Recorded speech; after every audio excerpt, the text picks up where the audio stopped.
Hey, what's up guys? These days action cameras are almost as common on the airsoft field as safety glass. Whether it's to capture hilarious moments with friends, review gameplay to improve, or chase that dream of becoming the next silo entertainment. It seems like everyone is strapping a camera to their head. So in today's video, I'm going to break down the most important things I've learned from over a year of recording my own airsoft gameplays.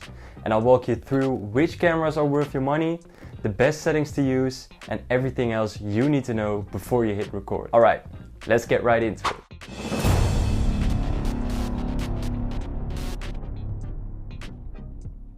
Alright, let's start with the right gear. This is where most people get overwhelmed.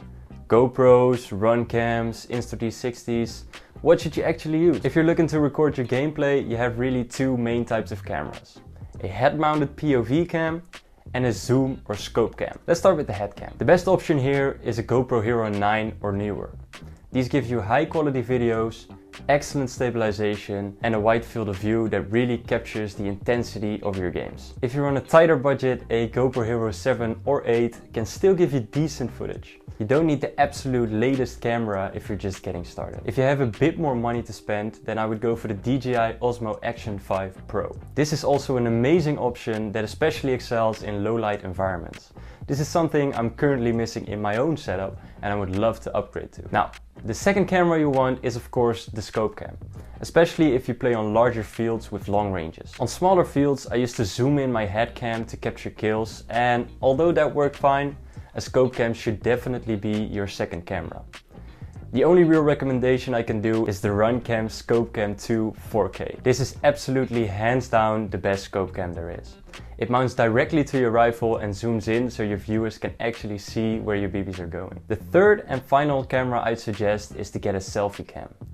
My recommendation is a bit of an older model, but it's the GoPro Hero Session 5.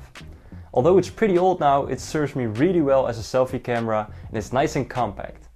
If you got a bigger budget, I would say look at either the GoPro Hero 11 Mini or the Runcam 5. I've also used a large GoPro as my selfie cam before, but I think that especially on smaller replicas, they just block your view too much. Now, some other recommendations to look into in terms of cameras, if you want a little bit of a more creative style, would be a extra helmet cam on the side of your helmet.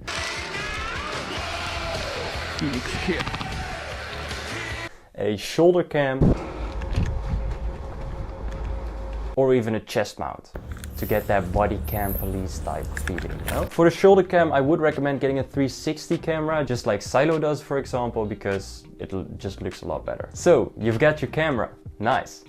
But now let's make sure the footage doesn't look like it was recorded on a toaster. Here are the best camera settings to start with, especially for GoPros or similar action cameras. Set your resolution to 1440p or 4K at 60 FPS. That higher frame rate makes big difference for smooth motion. Make sure you're using the 3:4 aspect ratio, and I'll tell you why in the editing section. Set your lens to wide. This is the best way to get the right POV angle and make it look like the people are looking through your eyes. Make sure stabilization is on. GoPro calls this hyper smooth, but make sure you don't put it on boost, as that can be seen as too smooth and drains your battery very quickly. Set the bitrate to high for better video quality, and set your shutter speed to 120 if you're filming in 60 FPS. For your white balance, set it to 5600K if you're playing outdoors. Set it to auto if you're playing indoors because the lighting can vary a lot. Also make sure you set your ISO minimal to 100 and the maximum to 400 if you can. This way you won't get grainy footage. When playing indoors, the ISO can be set a little bit higher to get the right light exposure, but always try to keep it as low as possible. For a scope cam, set it to at least 2.7K or 4K at 60 FPS. This gives you a clear view of your targets downrange. And try to use similar settings to your head cam to get a similar picture. For of course the other cams I just mentioned, try to get the settings as similar as possible to your head cam, to your main camera. Now, mounting your camera properly is just as important as the camera itself. Let's start with your head cam. Personally, I use a helmet mount. It's easy to set up, super portable, and it gives you a great line of sight view from your forehead. It may shift slightly if you sprint hard or duck a lot, so make sure your helmet is tight and secure. You can also try a head mount if you prefer to play with a cap, which can help lower your profile a bit. If you're using a gun with a scope cam, make sure it's tightly secured and you want your shots to line up with your red dot or scope as closely as possible. Just a little tip, in order to protect my camera I use a cheap GoPro dive case which I've modified with ventilation holes. This way my camera doesn't break, and I've actually made a full video about this a little while ago, so if you want to see how you can modify these cases, then check out the video here in the top right corner. Alright, so now you're ready to record. Almost. Before you hit the record button, there are a few things to keep in mind. First up, battery life. Action cams are notorious for dying fast, especially in cold weather. Always bring at least 2 or 3 spare batteries, or use a power bank if your setup allows it. Next up, storage.